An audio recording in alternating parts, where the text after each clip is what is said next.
भी exercise 3.5 question number first में दिया है कि निम्न रैखिक समीकरणों के युग्मों के प्रश्न है। देखिए यहाँ पर से प्रश्न दिया हुआ है। प्रश्न लिखा है आपका कि निम्न रैखिक समीकरणों के युग्मों में से किसके का द्वितीय, मतलब से इनको आपको पहले उसे चेक करना है कि यूनिक सॉल्यूशन कौन सा इक्वेशन रख रहा है। ठीक है, कोई हल नहीं है, नो सॉल्यूशन है या अपरिमित अनेक हल। तो इनमें आपको पहले चेक करना है कि कौन सा यूनिक सॉल्यूशन है, कौन सा मैनी सॉल्यूशन है और किसी का कोई सॉल्यूशन नहीं है अर्थात नो सॉल्यूशन है। तो अद्वितीय हल की स्थिति में उसे बीजगणित विधि अर्थात क्रॉस मल्टीप्लिकेशन मेथड से सॉल्व करना है। तो बहुत ही ईजी है, हम इसको देखते हैं। पहला इक्वेशन है x minus 3y minus 3 is equal to 0 and 3x minus 9y minus 2 is equal to 0। तो इसको चेक करने के लिए सबसे पहले हम इसको नाम दे दिए इक्वेशन नंबर फर्स्ट, तो इसको नाम दे दिए equation number second. Standard form होता है a1x plus b1y plus c1 is equal to 0 and a2x plus b2y plus c2 is equal to 0। जब आप इस स्टैंडर्ड फॉर्म से मानक समीकरण से कंपेयर करेंगे, तुलना करेंगे, तो x का जो फर्स्ट इक्वेशन में x का जो कॉफिशिएंट है या x का जो गुणांक है वो आपका a1 होगा। तो यहाँ पर a1 क्या हो जाएगा, a1 हो जाएगा 1 और b1 y का जो गुणांक, मतलब से यहाँ पर से जो y का गुणांक होगा, यहाँ पर से y है सॉरी, वो हो जाएगा b, तो -3 और c1 हो जाएगा आपका -3। ध्यान रखिएगा स्टैंडर्ड फॉर्म जो है पूरे पॉजिटिव होते हैं और यहाँ यदि इक्वेशन में माइनस आता है तो उसको माइनस के साथ लिखना है।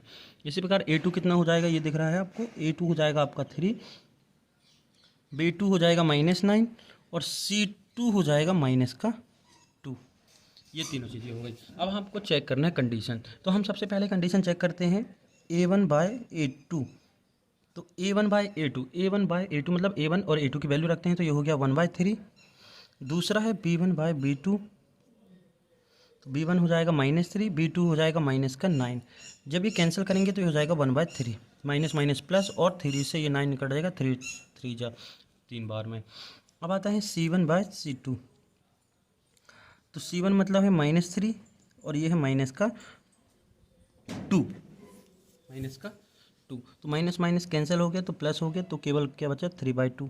अब ध्यान दीजिएगा यहाँ पर, देखिए पहली वैल्यू 1/3, दूसरी वैल्यू 1/3 के बराबर है, लेकिन ये जो 1/3 है इस तीसरी वैल्यू 3/2 के बराबर नहीं है, इक्वल नहीं है। तो हम इसको, ये किसकी वैल्यू है, ये है a1/a2 की, जो a1/a2 इक्वल है b1/b2 के, और ये जो है इक्वल नहीं है c1/c2 के। तो ये जो कंडीशन होती है, ये कंडीशन होती है आपकी नो सॉल्यूशन की, अर्थात कोई हल नहीं। ठीक है, नो सॉल्यूशन मतलब कोई हल नहीं। तो इस कंडीशन पर आपको सॉल्यूशन नहीं करना है। देखिए क्वेश्चन नंबर सेकेंड है 2x plus y is equal to 5, 3x plus 2y is equal to 8। तो हमने इसको स्टैंडर्ड फॉर्म में लिख लिया, मतलब से ये जो राइट हैंड है यहाँ पर 0 होना चाहिए। तो ये 5 प्लस का इस तरफ आया तो माइनस का 5, ये प्लस का 8 इस तरफ आया तो माइनस का 8 हो गया। इसको 1 नाम दे दिया, इसको 2। अब ये a1 हो गया और इसके साथ जिसका मल्टीप्लाई है, कॉफिशिएंट है, जो गुणांक है वो b1 हो गया। तो इसके साथ कुछ नहीं दिख रहा है, जिसके साथ किसी भी नंबर का मल्टीप्लाई ना हो उसके साथ हम 1 लिख सकते हैं। तो ये हो गया आपका b1 is equal to 1, c1 is equal to हो गया -5, e2 हो गया x का कॉफिशिएंट 3, b2 हो गया 2 और c2 हो गया -8। अब हमने चेक किया तो ये हो गया a1/a2 इज इक्वल टू 2/3, ये वैल्यू रख दी, b1/b2 अर्थात 1/2। अब यहाँ पर देखो आपको कंडीशन पहले ही मिल चुकी है कि ये दोनों बराबर नहीं है, मतलब 2/3 1/2 के बराबर नहीं है, नॉट इक्वल। तो ये वैल्यू किसकी है 2/3, a1/a2 की, और 1/2 किसकी है, b1/b2 की। तो जब a1/a2 is not equal to b1/b2 होता है तब ये होता है यूनिक सॉल्यूशन, अद्वितीय हल। और इसी कंडीशन पर आपको इक्वेशन को सॉल्व करना है। तो हम लिख लेते हैं, दोनों इक्वेशन लिखा है 2x plus y minus 5 is equal to 0, 3x plus 2y minus 8 is equal to 0। तो अब आपको वज्रगुणनखंड विधि अर्थात से क्रॉस मल्टीप्लिकेशन मेथड करनी है। तो देखिए ये x के अपॉन में बराबर y के अपॉन में बराबर कांस्टेंट वैल्यू के अपॉन में आपको लिखना है। अब मल्टीप्लाई करना है। मल्टीप्लाई कैसे करना है ध्यान रखिए। जब आप x के अपॉन में लिखते हैं, जैसे कि ये देखो हम यहाँ पर बता दें, ये इक्वेशन है आपकी कितनी है, 2x plus y minus 5 is equal to 0 and 3x plus 2y minus 8 is equal to 0। अब जब आपको x के अपॉन में लिखना है तो ये जो दिख रहा है ये हट जाएगा। कहने का मतलब ये है, इसको आपको इस तरीके से छुपा लेना है। ठीक है, x के अपॉन में लिखना है तो इसको छुपा लेना है। ये एक्स वाले टर्म नहीं होने चाहिए। तो अब मल्टीप्लाई करना है यहाँ से लेफ्ट टू राइट, मतलब से इस तरीके से और इस तरीके से। तो 1 है, 1 के साथ -8 का मल्टीप्लाई होगा, 1 के साथ -8 का, और लगेगा बीच में माइनस का साइन। अब अपन ने ऐसा मल्टीप्लिकेशन कर लिया, अब करना है इस डायरेक्शन में। तो ये हो गया -5 के साथ, -5 के साथ 2 का मल्टीप्लिकेशन। ठीक, अब y वाली बात आती है। अब जब y की बात करेंगे तो ये जो y वाली टर्म है, ये y वाली टर्म हम छुपा लेंगे, मतलब इस तरीके से। तो अभी हमने इस तरीके से चला और ऐसे चला, अब आपको इस डायरेक्शन से ऐसे चलना है, मतलब पहले आपने लेफ़्ट टू राइट किया, अब आपको राइट टू लेफ़्ट चलना है। तो जैसे ही आपने y हटाया तो -5 का 3 के साथ करेंगे, तो -5 का आपने 3 के साथ मल्टीप्लाई किया, बीच में माइनस, -8 का 2 के साथ, -8 का 2 के साथ। अब फिर हम कांस्टेंट के नीचे क्या लिखेंगे, तो कांस्टेंट वाले टर्म को हटा देंगे। अब हम फिर से लेफ्ट टू राइट चलेंगे और इस तरीके से चलेंगे। तो ये हटाया, अब 2 के साथ 2 का 2 × 2 -1 के साथ 3 का। ठीक है, ध्यान दीजिएगा क्रम क्या है, सीक्वेंस क्या है। पहले आपको इस तरीके से मल्टीप्लिकेशन करना है, फिर दोबारा में इस तरीके से मल्टीप्लिकेशन करना है, फिर आपको फिर इसी तरीके से मल्टीप्लिकेशन करना है। ये सीक्वेंस आपको याद रखना है। ठीक है, अब बस मल्टीप्लिकेशन करिए। तो ये हो गया x/-8 minus +10 equal y/-15 minus +16 equal 1/2 2 × 4 -3। ठीक, तो ये हो गया x/, ये हो गया 2 y/1 भाई, -8 और +10 2, -15 और 16 1 इज इक्वल टू 1/4 में से 3 का 1। अब आपको एक बार x वाली टर्म के साथ कांस्टेंट टर्म लेनी है और एक बार y वाली टर्म के साथ कांस्टेंट टर्म लेनी है। देखिए यहाँ पर, तो पहले हम लेते हैं शुरू की फर्स्ट, यानी कि फर्स्ट 2 टर्म लेते हैं। तो ये हो जाएगा x/2 is equal to 1/2, sorry 1/1 है। ठीक, ये 1/1 है। तो ये क्रॉस मल्टीप्लिकेशन करेंगे तो x बन जाए x, ये क्रॉस मल्टीप्लिकेशन, और ये आ गया x की वैल्यू 2। अभी हमने क्या टर्म ली थी, ये x वाले के साथ कांस्टेंट वैल्यू, अब y वाली टर्म के साथ कांस्टेंट वैल्यू लेंगे। तो ये हो जाएगा y/1 इज इक्वल टू 1/1। तो क्रॉस मल्टीप्लिकेशन करेंगे तो y बन जाए 1 और 1 बन जाए 1। तो आपकी वैल्यू जो है वो आंसर जो है वो आ गया x इज इक्वल टू 2 और y इज इक्वल टू 1। ये आपका आंसर। नेक्स्ट क्वेश्चन है third, 3x - 5y is equal to 20 और 6x - 10y is equal to 40। तो यहाँ पर ट्रांसफर करने की भी ज़रूरत नहीं है, आप चाहो तो डायरेक्ट लिख सकते हो। a1 is equal to 3, b1 is equal to -5 और c1 is equal to 20। First equation में x का कोफिशिएंट a1 होता है, y का कोफिशिएंट b1 होता है और कांस्टेंट वैल्यू c1 होती है। तो a2 is equal to 6, b2 is equal to -10 और c2 इज इक्वल टू 40। तो हम निकालते हैं a1/a2 इज इक्वल टू 3/6। तो ये हो जाएगा 1/2 कैंसिल होकर, b1/b2 तो -5/10 is equal to 1/2, c1/c2 is equal to 20/40 is equal to 1/2। देखिए ये तीनों वैल्यू सेम है, तो हम क्या लिखेंगे, 1/2 is equal to 1/2 is equal to 1/2। a1/a2 equal है b1/b2 के और b1/b2 इक्वल है c1/c2 के। ये जो कंडीशन होती है ये होती है मैनी सॉल्यूशन की। किसकी होती है, मैनी सॉल्यूशन की, अर्थात अनंततः अनेक हल की। मैनी सॉल्यूशन अनेक हल। तो इस कंडीशन पर आपको जो सॉल्यूशन है प्रश्न का नहीं करना है। अगला क्वेश्चन देखते हैं। क्वेश्चन है क्वेश्चन नंबर 4 इसी का। ये इक्वेशन फर्स्ट मान ली, इसको इक्वेशन सेकेंड मान ली। यहाँ से देखिए पहले तो चेक करना है, a is equal to 1, b1 is equal to -3 और c1 is equal to -7, a2 is equal to 3, b2 is equal to -3 and c2 is equal to -15। ध्यान रखिएगा, जब यूनिक सॉल्यूशन होता है, अद्वितीय हल होता है, तभी आपको क्वेश्चन को सॉल्व करना है, जिसमें ये वाली कंडीशन होती है a1/a2 is not equal to b1/b2। ये कंडीशन अप्लाई होती है यदि, तो आपको सॉल्यूशन करना है। हम अप्लाई करते हैं तो ये हो गया a1/a2 is equal to 1/3, b1/b2 is equal to -3/-3 is equal to 1। तो क्या ये 1/3 1 के बराबर है? नहीं है। तो हम लिख सकते हैं इसको a1/a2 is not equal to b1/b2। तो क्या रखेगा, ये यूनिक सॉल्यूशन रखेगा, अर्थात से नो अद्वितीय हल रखेगा। क्या रखेगा, अद्वितीय हल। और आपको इसी कंडीशन पर सॉल्यूशन करना है, यूनिक सॉल्यूशन में इस कंडीशन में हल करना है। तो हमारा इक्वेशन है x minus 3y minus 7 is equal to 0, 3x minus 3y minus 15 is equal to 0। Equation first और इक्वेशन सेकेंड, क्रॉस मल्टीप्लिकेशन का ही आपको यहाँ पर यूज़ करना है। तो हमने लिखा x is equal to y is equal to 1। तो सीक्वेंस क्या कहता है, यदि x के डिनोमिनेटर में क्या लिखना है, x वाली टर्म को छुपा देना है और फिर क्रॉस चलना है, मतलब यहाँ से ऐसे पहले लेफ्ट टू राइट।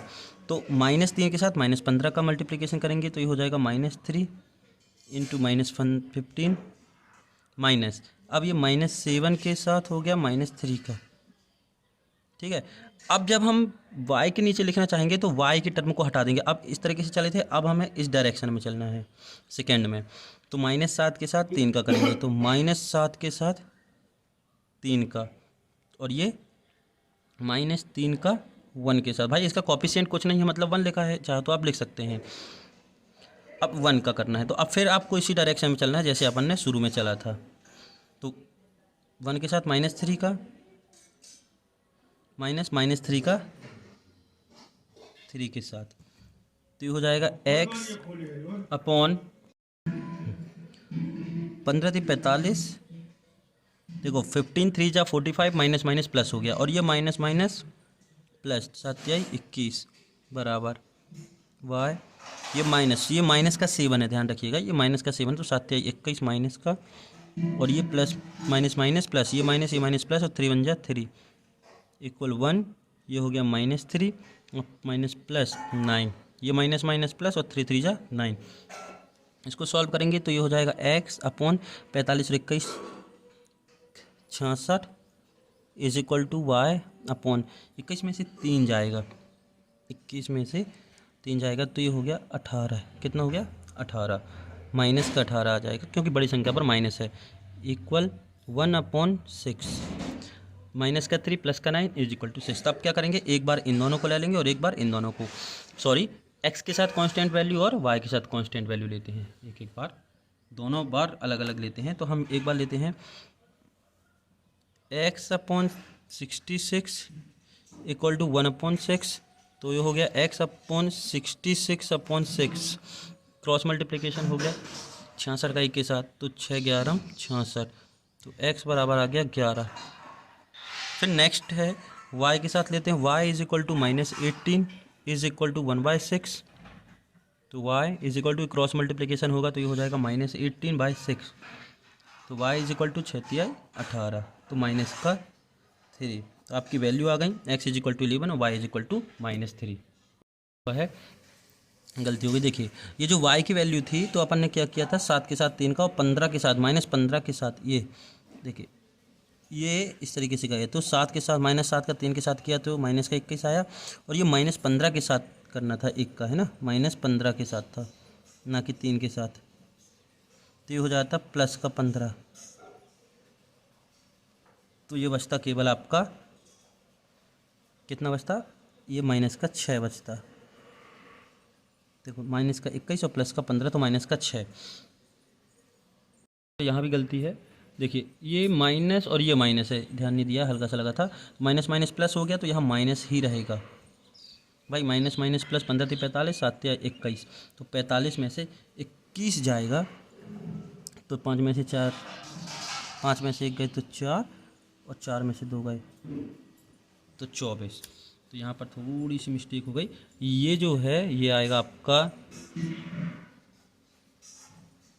x/24 बराबर 1/6, तो x बराबर 24/6, तो x बराबर 6 × 4 = 24, और यहाँ आएगा आपका y अपॉन माइनस का 6 इज इक्वल टू 1/6, तो ये हो जाएगा y अपॉन माइनस का 6/6, then y is equal to minus का 1। ये थोड़ी सी मिस्टेक हो गई थी, ध्यान दीजिएगा, यहाँ पर थोड़ी सी गलती हो गई थी, ये -15 है और ये माइनस माइनस प्लस हो जाता है, तो ये माइनस ही रहेगा, ठीक है, ये माइनस है, तो आपके आंसर हो जाएंगे y इज इक्वल टू -1 और x is equal to 4। Second है कि ए और बी के किन मानों के लिए निम्न रैखिक समीकरण के योग अपरिमित अनेक हल होंगे। तो ये जो इक्वेशन देनी है, इनमें से आपको ए और बी की वैल्यू फाइंड करनी है जिनके लिए वो मैनी सॉल्यूशन रखता हो। सीधी सी बात, क्वेश्चन में बोला है कि इन दिए गए इक्वेशन में ए और बी की वैल्यू फाइंड करिए जिसके लिए वह मैनी सॉल्यूशन रखता है। तो आपको मैनी सॉल्यूशन अपरिमित अनेक हल की कंडीशन लगानी है। सबसे पहले तो आपको इक्वेशन मान लेना है, ये इक्वेशन फर्स्ट, ये इक्वेशन सेकेंड। इक्वेशन फर्स्ट में एक्स का जो कॉफिशिएंट होता है वो क्या होता है, a1। तो ये हो गया 2, b1 हो गया आपका 3 और c1 इज इक्वल टू हो गया 7। और यहाँ पर x का जो कॉफिशिएंट होता है सेकेंड इक्वेशन में वो a2 होता है, तो वो क्या है a माइनस बी। इस पूरे a माइनस बी का मल्टीप्लाई है ax के साथ, ठीक है। b2 हो गया आपका a प्लस बी, क्योंकि y के साथ a प्लस बी का है। और c2 ये पूरी कांस्टेंट वैल्यू होगी, क्या होगी 3a प्लस बी माइनस 2। इतना क्लियर है। अब अपरिमित अनेक हल अर्थात से मैनी सॉल्यूशन की जो कंडीशन है वो होती है a1 by a2 is equal to b1 by b2 is equal to c1 by c2। ये कंडीशन लगती है यदि मैनी सॉल्यूशन होता है। तो आप वैल्यू रख दीजिए, a1 बराबर हो गया a upon a minus b equal, ये हो गया 3 अपॉन a प्लस बी, ये हो गया 7 upon 3a plus B minus 2। ठीक है, आपने सिर्फ a1 a2 b1 b2 c1 c2 की वैल्यू रख दी। अब देखिए आपको abc की वैल्यू निकालनी है, तो एक बार इन दोनों टर्म को ले लें और फिर एक बार इन दोनों टर्म को ले लें। आप चाहे किसी भी दो टर्म को ले सकते हैं, या तो आप इन दोनों को ले लें, इन दोनों को ले लें, या इसके साथ इसको ले लें और इसके साथ इसको ले लें। कोई भी आप लेंगे तो आपकी ए बी की वैल्यू आ जाएगी। कंडीशन ये बोली है कि आपको सिर्फ मैनी सॉल्यूशन वाली कंडीशन लगानी है। तो हम लेते हैं इसको और इसको, तो ये हो जाएगा 2a minus b equal 3 upon a plus b. ठीक, क्रॉस मल्टीप्लिकेशन करेंगे तो 2 के साथ इसका पूरा हो जाएगा, तो ये हो जाएगा 2 into a plus b is equal to 3 into a minus b. यही होगा, इसके साथ इसका और इसके साथ इसका 3 गुणा, तो ये multiplication 2a plus 2b is equal to 3a minus 3b आ गया। अब ये जो ए वाली टर्म उठाकर यहाँ ले जाए और बी वाली यहाँ ले आए, तो ये हो जाएगा 3b प्लस 2b। ये माइनस के 3b इस तरफ आया तो प्लस का, मतलब बी एक तरफ और ए एक तरफ, तो ये हो गया 3a और ये माइनस का 2a। तो 3b ऑफ 2b कितना b हो गया 5b और 3a माइनस 2a केवल a।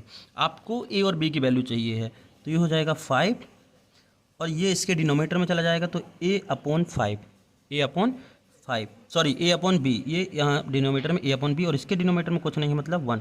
तो आपको वैल्यू मिल गई, a की वैल्यू 5 और b की वैल्यू 1। ये आपका आंसर।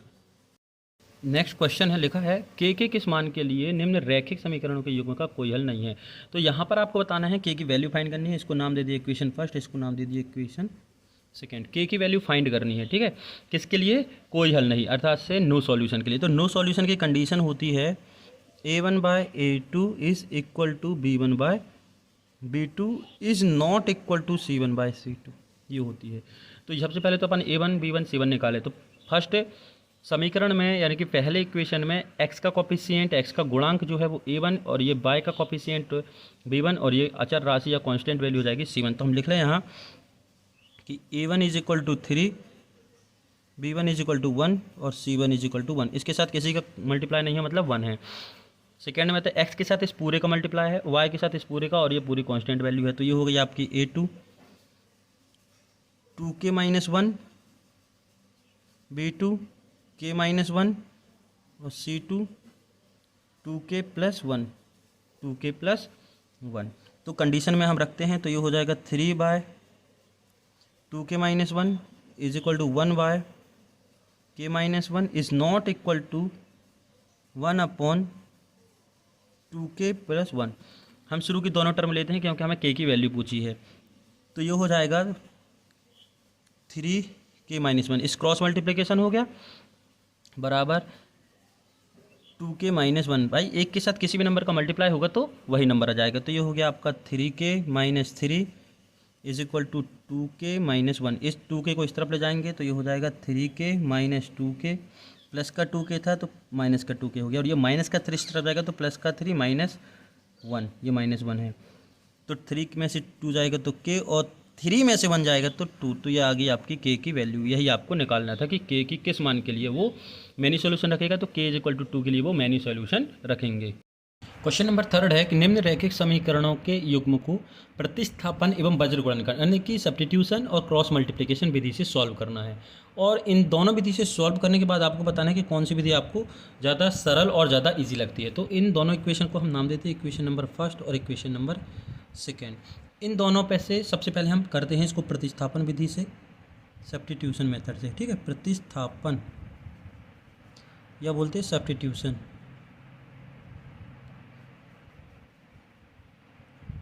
Substitution method.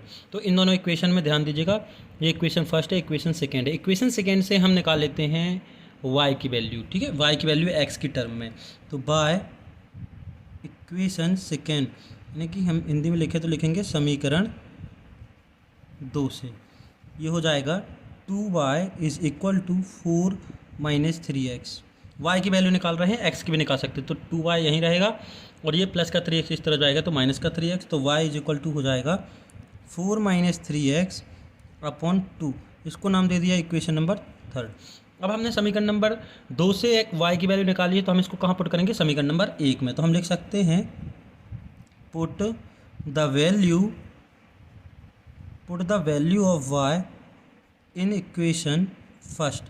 इक्वेशन 1 में y की वैल्यू पुट करने पर इक्वेशन 1 क्या है अपनी, 8x + 5y, y की जगह क्या रखना है 4 - 3x / 2 = 9।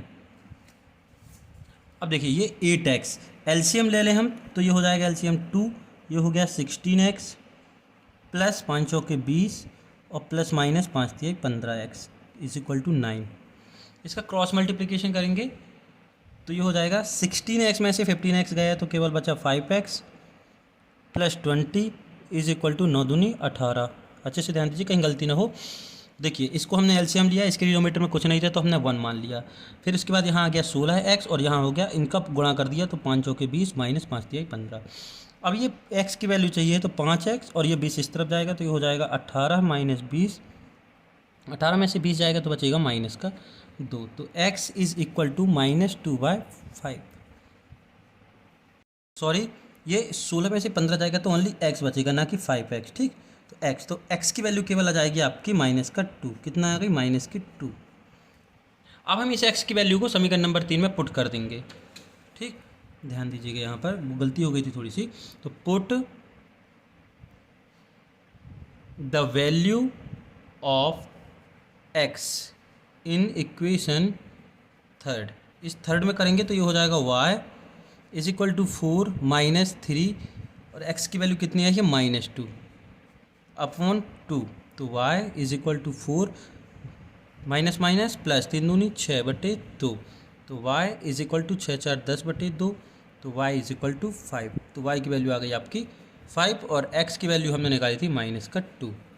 यह आ गई आपकी x और y की वैल्यू सब्स्टिट्यूशन मेथड से, प्रतिस्थापन विधि से। हम अब इसी को करते हैं वज्र गुणनखंड विधि या क्रॉस मल्टीप्लिकेशन विधि से, ठीक है। वज्र गुणनखंड विधि से करते हैं, वज्र गुणनखंड विधि या क्रॉस मल्टीप्लिकेशन। तो समीकरण हम लिख लें, तो समीकरण है हमने 8x + 5y और ये प्लस का 9 इस तरफ था, देखिए ये प्लस का 9 इस तरफ है तो इस तरफ आके हो जाएगा -9 = 0। क्रॉस मल्टीप्लिकेशन में हमें हमेशा राइट हैंड में 0 चाहिए होता है, तो ये हो गया 3x + 2y - 4 = 0। अब हमारा हो गया इक्वेशन नंबर 1, इक्वेशन नंबर 2। अब क्रॉस मल्टीप्लिकेशन करने के लिए बहुत ही इजी है, हम यहाँ पर x लिख दिया, यहाँ पर y और यहाँ पर कांस्टेंट वैल्यू, इनके डिनोमिनेटर में हम आपको नंबर लिखने, तो x में क्या लिखना है, इस x वैल्यू को छुपा दिए तो अब इसका तिर्यक गुणा होगा, है ना, इस तरीके से लेफ्ट टू राइट, मतलब से यहाँ से ऐसे चलना है, पहले यहाँ से यहाँ करना है, तो 5 के साथ -4 का गुणा होगा, क्योंकि x वाली जब वैल्यू निकालते हैं तो x वाली टर्म को नहीं लिखते हैं, उसका मल्टीप्लाई नहीं करते हैं, तो ये 5 के साथ -4 का, तो ये हो गया 5 × -4 -9 × 2 -9 × 2 4 के साथ। अब y वाली टर्म का लिखेंगे तो इस तरह इस दिशा में चलेंगे, ठीक, मतलब इस दिशा में चलेंगे राइट टू लेफ्ट, तो y हटा दिया तो -2 के साथ 3 का हो जाएगा, तो -9 के साथ 3 माइनस, और फिर ये हो गया -4 का 8 के साथ। अब फिर आए हम कांस्टेंट वैल्यू के लिए, तो 8 के साथ 2 का, -5 के साथ 3 का, 15 गुणा कर दिया, 5 थी 15। तो ये हो गया x अपॉन माइनस का 20 माइनस माइनस प्लस का 18 बराबर y अपॉन माइनस का 18 और माइनस माइनस प्लस 8 चौके 32 बराबर 1/16 माइनस 15। इसका कैलकुलेशन करेंगे तो ये हो जाएगा x अपॉन माइनस का 2 इक्वल y अपॉन, ये 32 में से 18 जाएगा, कितना 32 में से 18, जब 32 में से, देखिए यहाँ पर फिर मिस्टेक हो जाती है, 9 23 27 यानी 9 3 27 है, 18 लिख दिया है गलती से, तो माइनस का 27 और प्लस का 32, माइनस का 27 और प्लस का 32 कितना हो गया, प्लस का 5 इज इक्वल टू 1/1, 16 में से 15 गए 1। अब हम एक बार इसके साथ कांस्टेंट लेंगे और इसके साथ कांस्टेंट लिखते हैं, तो ये हो जाएगा आपका x upon -2 is equal to 1/1, then x is equal to minus का 2, तो x की वैल्यू -2 आ गई, क्रॉस मल्टीप्लिकेशन किया। फिर अब लिखते हैं y upon 5 is equal to 1/1, तो y is equal to 5, cross multiplication किया तो ये हो गया 5। तो आपके आंसर होगा x इज इक्वल टू -2 और y इज इक्वल टू 5। तो ये हो गई आपकी क्रॉस मल्टीप्लिकेशन मेथड। तो इन दोनों मेथड्स में आपको कौन सी विधि अच्छी लगती है ये आपको बताना है। देखते हैं अगला क्वेश्चन। 4th का फर्स्ट है, लिखा है एक छात्रावास के मासिक व्यय का एक भाग नियत है कि एक हॉस्टल है, उसमें आपको मेस में खाना मिल रहा है, उसका जो व्यय है, जो खर्चा है वो निश्चित है, एक भाग निश्चित है तथा शेष इस पर निर्भर करता है कि छात्र ने कितने दिन भोजन लिया। कि एक हॉस्टल है, उसमें खाने का चार्ज लगता है जिसमें कि फिक्स चार्ज अलग है और एक दिन के अलग अलग, जैसे यदि आप 1 दिन करते हैं, 2 दिन करते हैं, 3 दिन करते हैं तो अलग अलग चार्ज लगता है। जब एक विद्यार्थी ए को जो 20 दिन भोजन करता है तो 1000 देने पड़ते हैं, और जब एक विद्यार्थी 26 दिन भोजन करता है तो वो 1180 रुपये देता है। तो नियत व्यय और प्रतिदिन का भोजन आपको मूल्य निकालना है। तो सबसे पहले जो निकालना है उसी को हम मानते हैं, लेट करते हैं, तो आप फिक्स्ड जो कॉस्ट है वो निकालेंगे और ये जो व्यय है एक्सपेंसिव मतलब से प्रतिदिन का जो खर्च है वो आप निकालेंगे। तो सबसे पहले हम मान लेते हैं इनको, देखते हैं कैसे करते हैं। देखें सबसे पहले तो उसने बोला है नियत खर्चा। कहने का मतलब ये है क्वेश्चन का कि मान लीजिए कि आप हॉस्टल में रह रहे हैं और आपको लग रहा है 1500 रुपये खाने का, ठीक, 1500 जो खाने का लग रहा है उस वो 2 भागों में है, डिवाइड है। एक भाग ये है कि मान लो आपको 100 रुपये उसका फिक्स देना ही देना है, चाहे आप 1 दिन खाएं या 2 दिन खाएं या 3 दिन खाएं, तो ये 100 रुपये आपको फिक्स चार्ज देना है। और बाकी का बचा हुआ जो है पर डे का चार्ज अलग है, जैसे कि 1 दिन का 20 रुपये है तो 10 दिन का कितना हो गया 200 रुपये। इस चीज़ को समझिएगा, 1 दिन का 20 रुपये है तो 10 दिन का कितना हो गया 200 रुपये। ये पर डे का चार्ज हुआ और ये हो गई दिनों की संख्या। मतलब यदि हम दिनों की संख्या में पर डे के चार्ज का मल्टीप्लाई करें तो टोटल खर्चा आ जाएगा।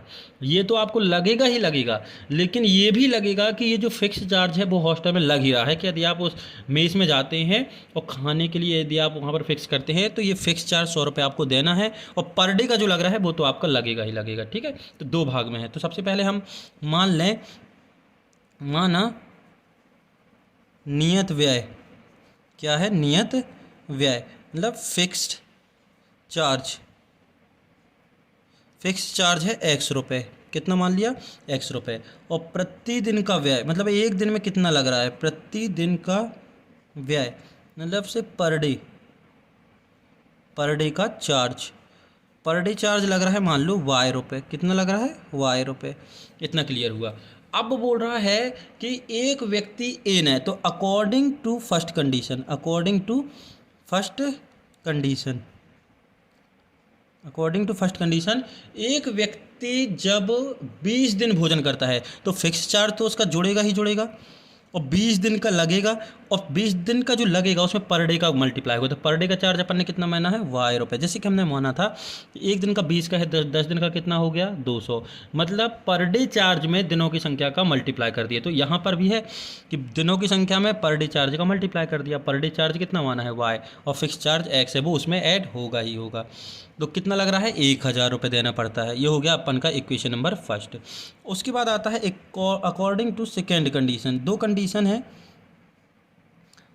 अब एक बी छात्र है, एक बी स्टूडेंट है, वो कह रहा है कि 26 दिन भोजन करता है, तो फिक्स चार्ज तो उसमें ऐड होगा ही, और 26 दिन में प्रतिदिन के खर्च को गुणा करेंगे तो उसको देने पड़ते हैं 1180 रुपये। कितना देना पड़ता है? 1180 रुपये। ये हो गया इक्वेशन नंबर सेकेंड। अब इक्वेशन सेकेंड और फर्स्ट को देखिए कि आपको मिल रहे होंगे टू वेरिएबल लीनियर इक्वेशन, इन दोनों को आपको सॉल्व करना है।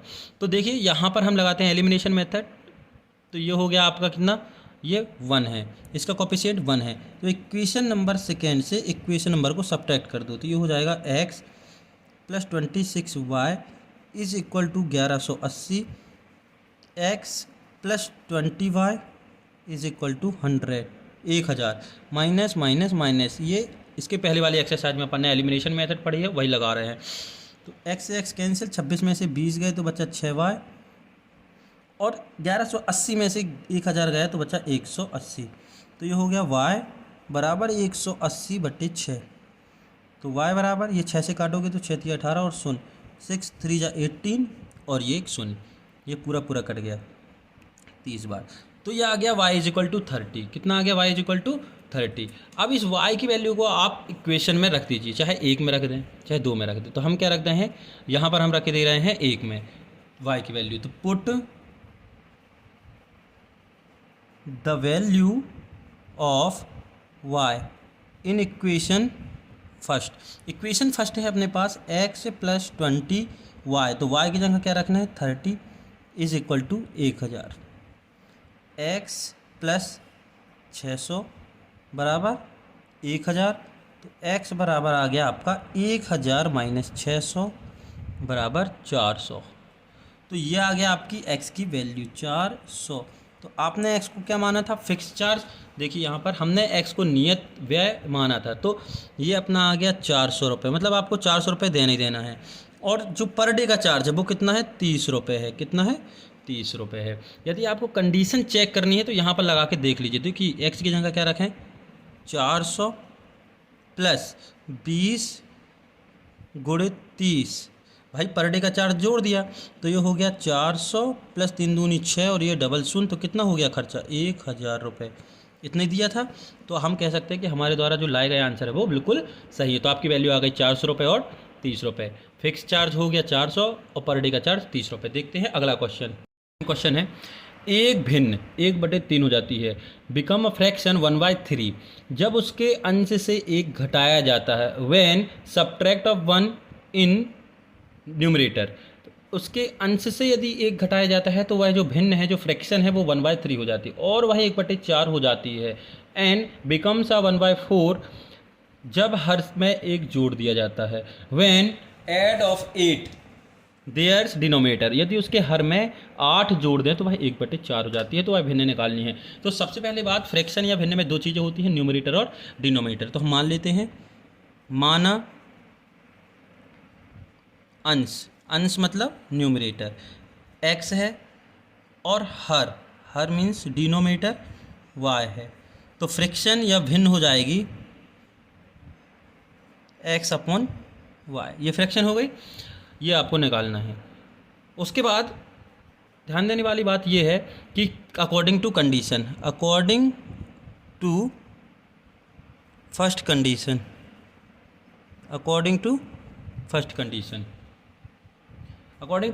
क्या बोल रहा है कि भाई जो भिन्न है वो 1/3 हो जाती है। देखिए यहाँ वो 1/3 हो गई।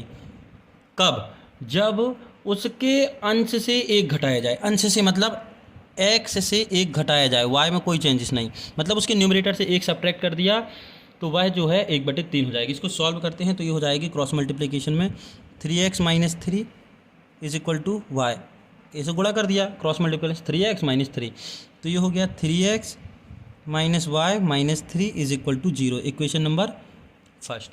अकॉर्डिंग टू सेकेंड कंडीशन, द्वितीय शर्त अनुसार, ठीक है, द्वितीय शर्त अनुसार क्या बोल रहा है कि वह भिन्न जो है वो 1/4 होती है, जो फ्रैक्शन है वो 1/4 हो जाता है।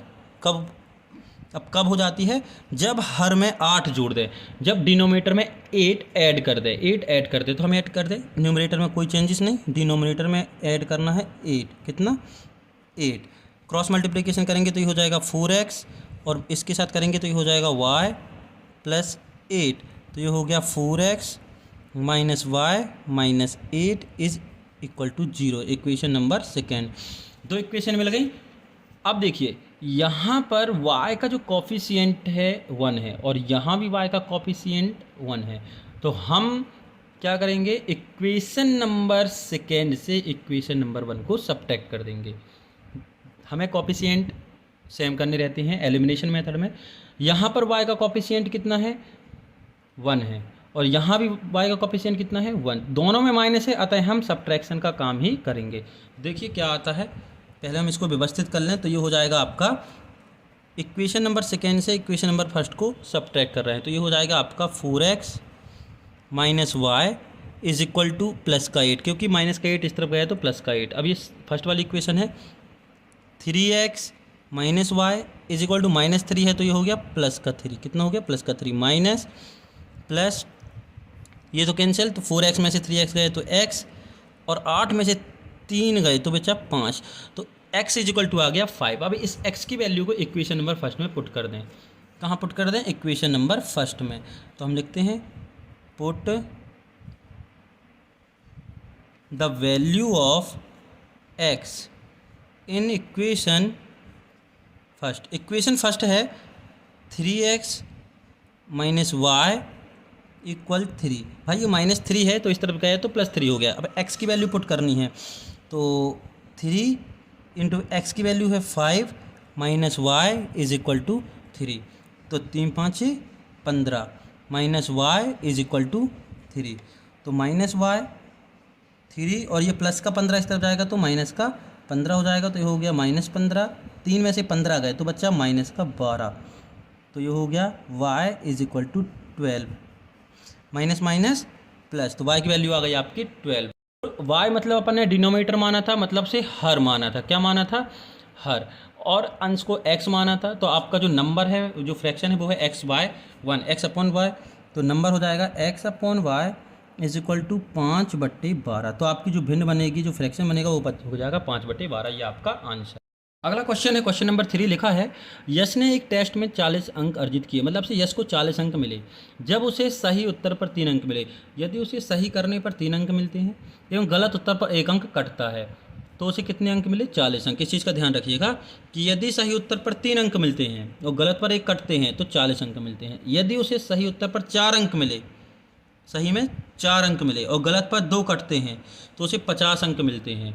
तो टेस्ट में कितने प्रश्न थे, तो सबसे पहले हमको ये पता करना पड़ेगा कि प्रश्न सही कितने हैं और गलत कितने हैं। तो हम देखते हैं,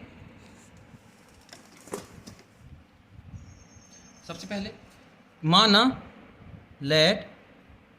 माना सही प्रश्नों की संख्या, सही प्रश्नों की संख्या x है, number of true question x, and गलत प्रश्नों की संख्या, गलत प्रश्नों की संख्या, number of wrong question is equal to y। हमने number of true question x माना, नंबर ऑफ से रॉन्ग क्वेश्चन y माना। ठीक है, अब क्वेश्चन क्या बोल रहा है, ध्यान दीजिएगा। According to first condition, 2 condition है।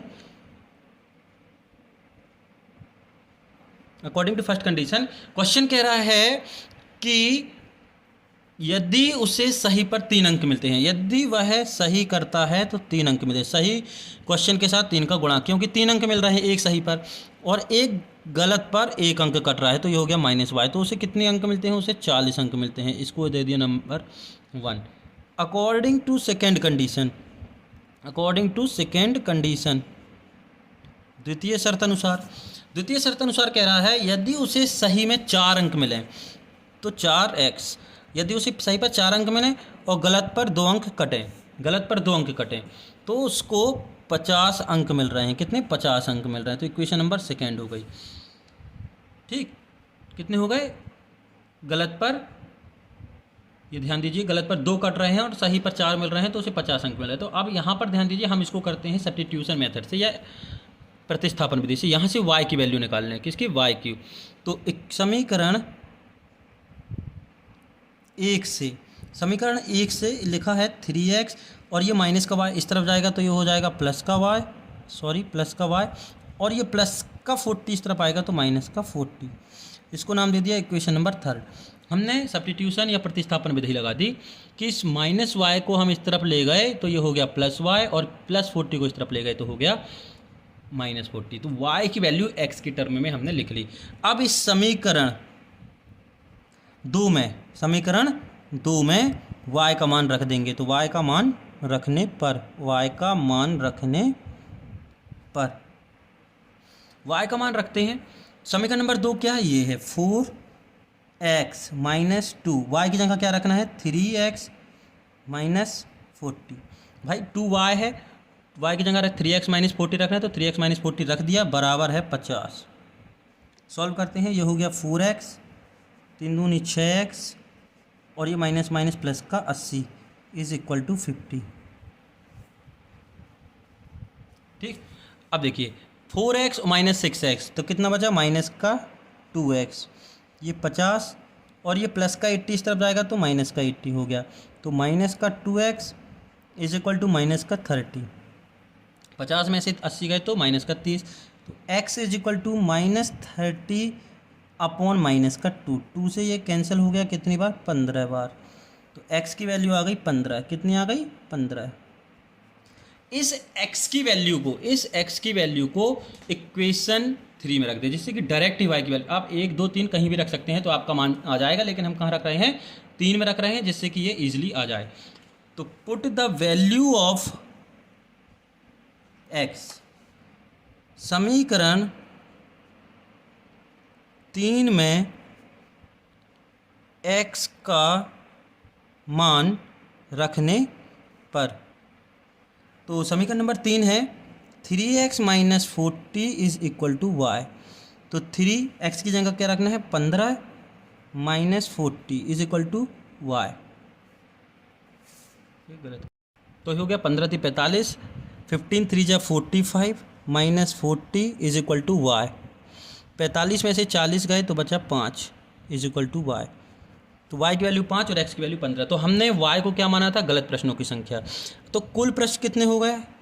कुल प्रश्न, total number of question x plus y, गलत और सही प्रश्नों को जोड़ेंगे तो x हो गया आपका 15 और y हो गया 5। तो टोटल नंबर ऑफ क्वेश्चन होगा 20। ये आपका आंसर। अगला क्वेश्चन नंबर 4 लिखा है एक राजमार्ग पर 2 स्थान A और B, एक स्थान है A और B 100 किलोमीटर की दूरी पर हैं। ये 100 किलोमीटर की दूरी पर है, ठीक है। ये कार A से तथा दूसरी कार B से एक ही समय में चलना प्रारंभ करती है, यानी कि एक कार यहाँ से चलना चालू करती है और एक कार यहाँ से चालू करती है सेम टाइम पर मतलब से एक ही समय पर चलना चालू करती हैं, ठीक। यदि ये कारें भिन्न भिन्न चालों से, मतलब यदि ये जो कार है इनकी स्पीड जो है अलग अलग है, तो एक ही दिशा में चलती है तो 5 घंटे पश्चात, मतलब ये इसी दिशा में ए भी चल रही है और इसी दिशा में ये भी चल रही है, तो ये एक ही दिशा में जा रही हैं और इनकी स्पीड जो है अलग अलग है, तो ये 5 घंटे में मिलती हैं। कब? 5 घंटे में एक दूसरे को मिल जाती हैं। यदि भी विपरीत दिशा में चलती हैं, मतलब एक इस दिशा में चलती है और एक इस दिशा में चलती हैं, तो ये 1 घंटे में मिल जाती है। कितने? 1 घंटे में मिल जाती है। तो दोनों कारों की चाल निकालेंगे, यानी दोनों कारों की आपको स्पीड फाइंड करनी है। देखते हैं। तो सबसे पहले तो स्पीड फाइंड करने के लिए बोला है तो आप स्पीड को लेट कर लीजिएगा, क्योंकि जो भी आपको क्वेश्चन पूछता है उसको अपन लेट करते हैं। तो माना ए की चाल, ठीक है, माना ए की चाल कार बी से, तो माना कार ए की चाल x किलोमीटर पर आवर्स है और कार बी की चाल y किलोमीटर्स पर आवर्स, यानी कि speed of car A and speed of car B. तो speed of car A is equal to x kilometre per hours और speed of car B is equal to y kilometre per hours, ये बोला है। अब इसके बाद एक formula होता है, ठीक है, गिवन है, मान लो जो कुछ भी है, तो हम फार्मूला बता दें। फार्मूला होता है चाल बराबर दूरी बट्टे समय, चाल बराबर दूरी बट्टे समय, या डिस्टेंस अपॉन टाइम, स्पीड,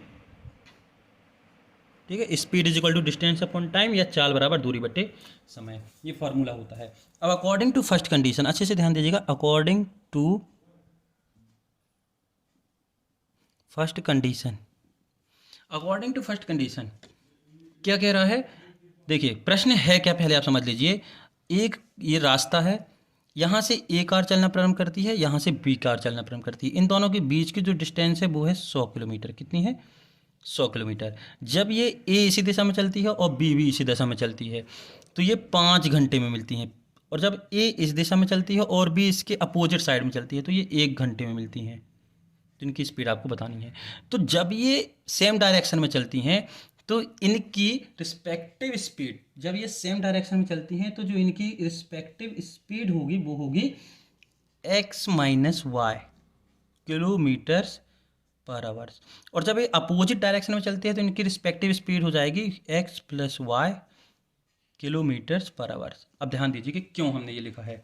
देखिए जब ये अपोजिट साइड में चलती हैं, कहने का मतलब ये है, यहाँ ध्यान दीजिएगा, देखिए ये राजमार्ग जब ये इस दिशा में और इस दिशा में चलती है तो इनको मिलने में जो है कम समय लगेगा, है ना, कम समय लगेगा। तो इसकी रिस्पेक्टिव स्पीड हम एक्स वाई प्लस वाई मान सकते हैं, क्योंकि जब हम इससे भाग देंगे, इसे डिवाइड करेंगे तो वैल्यू छोटी आएगी। जब ये सेम डायरेक्शन में चलती हैं तो इनको मिलने में ज़्यादा समय लगेगा, तो हम क्या करेंगे, एक स्पीड से दूसरी स्पीड को सबट्रैक्ट कर देंगे, तो ये रिस्पेक्टिव स्पीड कहला जाएगी, जिसका हमें यूज़ करना है। ध्यान दीजिएगा। तो अकॉर्डिंग टू फर्स्ट कंडीशन पहली शर्त ये है कि जब ये एक ही दिशा में चलती हैं, ठीक है, जब ये एक ही दिशा में चलती हैं तो ये 5 घंटे में मिलती हैं। चाल क्या है इसकी, x माइनस वाई, ठीक है। दूरी कितनी है, 100 किलोमीटर, और समय कितना है बताएंगे आप, समय आपको निकालना है। समय हो गया टी, या 5 घंटे में मिलती हैं। कितनी? 5 घंटे में। ध्यान रखिए पहला कंडीशन है कि जब ये सेम डायरेक्शन में चलती हैं, कहने का मतलब यही है कि जब ये राजमार्ग है, जो ए कार इसी डायरेक्शन में चल रही है और बी भी इसी डायरेक्शन में चल रही है तो ये 5 घंटे में मिलती हैं। कितने? 5 घंटे में। और इनकी रिस्पेक्टिव जो स्पीड हो जाएगी वो हो जाएगी x माइनस वाई, तो इनकी स्पीड हो गई x माइनस वाई। तो वही लिखा है कि इनकी रिस्पेक्टिव स्पीड मतलब से चाल बराबर दूरी बटे समय में पुट करेंगे तो ये हो जाएगा x माइनस वाई बराबर डिस्टेंस है 100 किलोमीटर, और कितने में मिल रही हैं, 5 घंटे में। तो ये कैंसिल करेंगे तो ये हो गया 20। तो इक्वेशन बन गया x minus y is equal to 20, equation number first.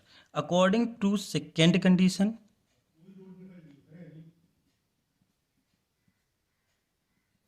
According to second condition कह रही है कि यही राजमार्ग है, लेकिन अब ये अपोजिट साइड में चलती है, मतलब एक दूसरे की तरफ बढ़ रही हैं, ये इस तरफ बढ़ रही है और ये इस तरफ, तो ये 1 घंटे में बढ़ रही है, 1 घंटे मिल जाएंगी। तो इनकी रिस्पेक्टिव जो स्पीड होगी वो हो जाएगी x plus y, respective speed हो जाएगी x प्लस वाई, यानी कि सापेक्षिक चाल हो जाएगी x प्लस वाई। तो यहाँ पर चाल की जगह लिखेंगे हम x प्लस वाई, ये तो सेम है लेकिन ये कितना है 1, क्योंकि 1 घंटे मिल रही है, तो डिवाइड करेंगे तो 100 ही आएगा, तो ये हो जाएगा x plus y is equal to 100, equation number second. अब देखिए यहाँ पर x का कोफिशिएंट 1 है, यहाँ भी x का कोफिशिएंट 1 है, ये इक्वेशन फर्स्ट हो गई ना आपकी, और ये हो गई इक्वेशन नंबर सेकेंड। इसको हम एलिमिनेशन या विलोपन विधि से हल करेंगे तो समीकरण 2 बड़ा है, इक्वेशन सेकेंड बड़ा है, तो इक्वेशन सेकेंड से इक्वेशन फर्स्ट को सब्ट्रैक्ट कर देंगे, तो ये हो जाएगी x plus y is equal to 100, x minus y is equal to 20, minus और ये प्लस और ये माइनस, x से x कैंसिल, ये हो गया 2y इज इक्वल टू 80, तो y इज इक्वल टू हो गया 40, 2 से डिवाइड करेंगे तो ये 40 बार में चला। इस y की वैल्यू को आप चाहे 1 में रख दो चाहे 2 में रख दो, तो हम यहाँ रख रहे हैं, इस वैल्यू को हम रख दे रहे हैं समीकरण नंबर 1 में। तो put the value of y in equation first. Equation first क्या है, x minus y is equal to 20, तो x माइनस वाई मतलब 40 इज इक्वल टू 20, तो x is equal to 20 plus 40, ये माइनस का इस तरफ गया तो प्लस हो गया, x इज इक्वल टू 60। तो एक की स्पीड आ गई 60 किलोमीटर पर आवर्स और एक की आ गई 40 किलोमीटर पर आवर्स। तो कार ए की स्पीड को x माना था, तो कार ए की स्पीड आ गई 60 किलोमीटर पर आवर्स और कार बी की स्पीड आ गई 40 किलोमीटर पर आवर। ये आपका आंसर। क्वेश्चन है क्वेश्चन नंबर 5 ना, ये एक आयत का क्षेत्रफल 9 वर्ग इकाई कम हो जाता है कि एक रेक्टेंगल का जो एरिया है वो 9 स्क्वायर यूनिट्स कम हो जाता है, लेस हो जाता है, डिक्रीज हो जाता है यदि उसकी लंबाई 5 इकाई कम कर दें, उसकी लेंथ में 5 यूनिट्स कम कर दें और उसकी ब्रेड्थ में 3 इकाई बढ़ा दें, यानी कि उसकी लंबाई जो है वो 5 इकाई कम कर दें और चौड़ाई 3 इकाई बढ़ा दें, तो उसका जो क्षेत्रफल होगा, जो एरिया होगा, वो 9 स्क्वायर यूनिट्स कम हो जाएगा। यदि हम लंबाई को 3 इकाई कम कर दें, यदि हम लेंथ को 3 यूनिट्स लेस कर दें और चौड़ाई को 2 यूनिट्स बढ़ा दें, तो क्षेत्रफल 67 स्क्वायर यूनिट्स बढ़ जाता है, 67 वर्ग इकाई बढ़ जाता है। तो आयत की विमाएँ ज्ञात करना है, यानी कि फाइंड द डायमेंशन। तो बहुत ही देखते हैं हम क्वेश्चन में क्या कह रहा है। क्वेश्चन को अच्छे से देखिए। क्वेश्चन कह रहा है आपसे कि एक रेक्टेंगल है, अच्छे से समझिएगा, एक रेक्टेंगल है, तो इसकी लेंथ जो है हमने x मान ली और इसकी ब्रेथ को हमने y मान ली। क्या मान ली? x और y। तो इसका जो एरिया है वो हो गया एक्स वाई। अब पहली कंडीशन क्या बोले, सबसे पहले तो हम यहाँ मान लें, माना आयत की लंबाई, रेक्टेंगल, लेंथ ऑफ रेक्टेंगल, आयत की लंबाई x यूनिट एंड आयत की चौड़ाई ब्रेड्थ ऑफ रेक्टेंगल y है। अब अकॉर्डिंग तो एरिया क्या हो जाएगा, तो आयत का क्षेत्रफल क्या हो जाएगा, x इंटू वाई। ठीक, x इंटू वाई। क्यों? क्योंकि जो आयत का क्षेत्रफल होता है, आयत का क्षेत्रफल होता है लंबाई गुणित चौड़ाई। ये होता है आयत का क्षेत्रफल लंबाई गुणित चौड़ाई, जिसको हम बोलते हैं L into base, length into breath. ये होता है एरिया ऑफ रेक्टेंगल। क्लियर है? तो आपने लंबाई मान ली x, चौड़ाई मान ली y और क्षेत्रफल हो गया x into y, length into breadth जो आपने मानी थी। अब अकॉर्डिंग टू फर्स्ट कंडीशन, अच्छे से ध्यान दीजिएगा, अकॉर्डिंग टू फर्स्ट कंडीशन, बोल रहा है कि यदि उसकी लंबाई 5 इकाई कम कर दें, ये जो लंबाई है इसमें 5 कम कर दें, तो हमने लो 5 कम कर दिया, ठीक है, 5 कम कर दें और चौड़ाई 3 बढ़ा दें, चौड़ाई हमने 3 बढ़ा दी, ये y+3 हो गया। तो इन दोनों का मल्टीप्लाई करने पर जो एरिया आएगा, एरिया मतलब एक्स वाई, वो कितना कम हो जाएगा, वो आपका कम हो जाएगा 9 वर्ग इकाई। यही बोला था कि यदि आप लंबाई को 5 कम कर दें, चौड़ाई को 3 बढ़ा दें, ब्रेड्थ में 3 ऐड कर दें, तो जो एरिया होगा वो 9 स्क्वायर यूनिट्स कम हो जाएगा। इसको सॉल्यूशन करते हैं तो ये इसके साथ इसका मल्टीप्लाई करते हैं, तो ये हो जाएगा x Y plus 3x minus 5y और माइनस का 15 is equal to x y minus का 9। ये प्लस का एक्स वाई और प्लस का एक्स वाई कैंसिल, तो आपके पास बचा 3x minus 5y is equal to minus का 15 इस तरफ गया तो प्लस का 15 माइनस 9, 15 में से 9 जाएंगे तो आपका बचेगा 6। तो 3x minus 5y is equal to 6। ये हो गया आपका इक्वेशन नंबर फर्स्ट। ठीक है, 15 में से 9 जाएंगे तो बचेगा 6। अब सेकेंड कंडीशन क्या बोल रही है, ध्यान दीजिएगा, अकॉर्डिंग टू सेकेंड कंडीशन।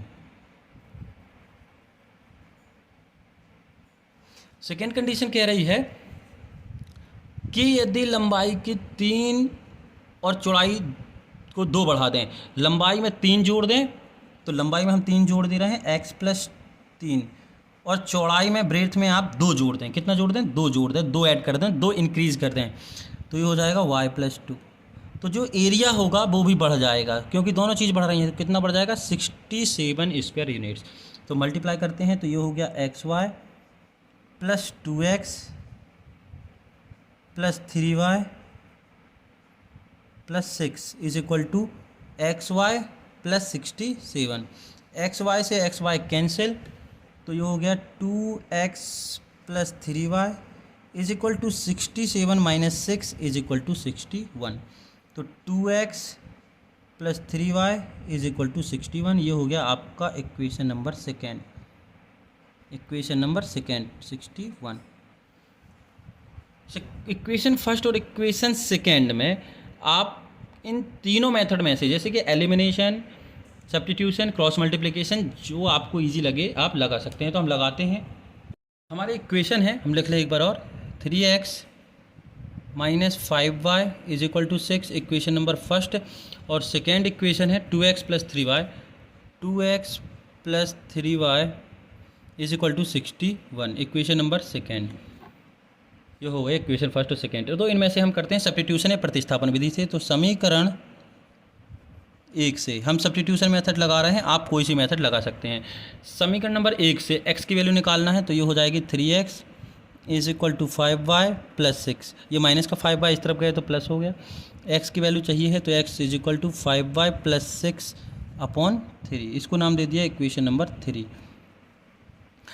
इस x की वैल्यू को हम इक्वेशन सेकेंड में पुट कर देंगे। तो put the value of x in equation second. तो इक्वेशन सेकेंड में पुट करेंगे तो ये हो जाएगा 2x plus 3y is equal to 61। तो 2x की जगह रखना है 5y plus 6 upon 3 plus 3y is equal to 61। हमने सिर्फ वैल्यू पुट की है, x की जगह क्या रखा है 5y प्लस 6 अपॉन 3। एलसीएम लेते हैं अपन, तो एलसीएम आ गया 3, ये हो गया 10y प्लस 12 और ये हो गया 3 3 9y is equal to 61। 10y और 9y 19y plus 12 is equal to, cross multiplication करेंगे 61 के साथ 3 का, तो 3 एकम 3 और 3 6 18, 183। 19y is equal to 183। Constant को एक तरफ कर लेंगे, सभी अचर राशि को एक तरफ करेंगे तो ये हो जाएगा 12। तो 19y इज इक्वल टू 183 में से जब 12 जाएगा, ठीक है, 183 में से 12 जाएगा तो बचेगा 171। इसको सॉल्व करेंगे तो y इज इक्वल टू हो जाएगा, y is equal to 171 upon 19। तो 171 जो 19 से जाएगा वो 9 टाइम कैंसिल हो जाएगा। कितनी बार? 9। देखो यहाँ पर से क्लियर कर लें, यदि आप 19 का 9 बार गुणा करें, देखिए 9 19 का 9 नाम 81 की 8, 1 हाथ खिलाई 8, 9 एकम 9 और 8 17, तो 171। ठीक है, 19 की टेबल यदि आप 9 टाइम पढ़ेंगे तो 171 आ जाएगा। तो ये पूरा कैंसिल हो गया कितनी? 9 बार में।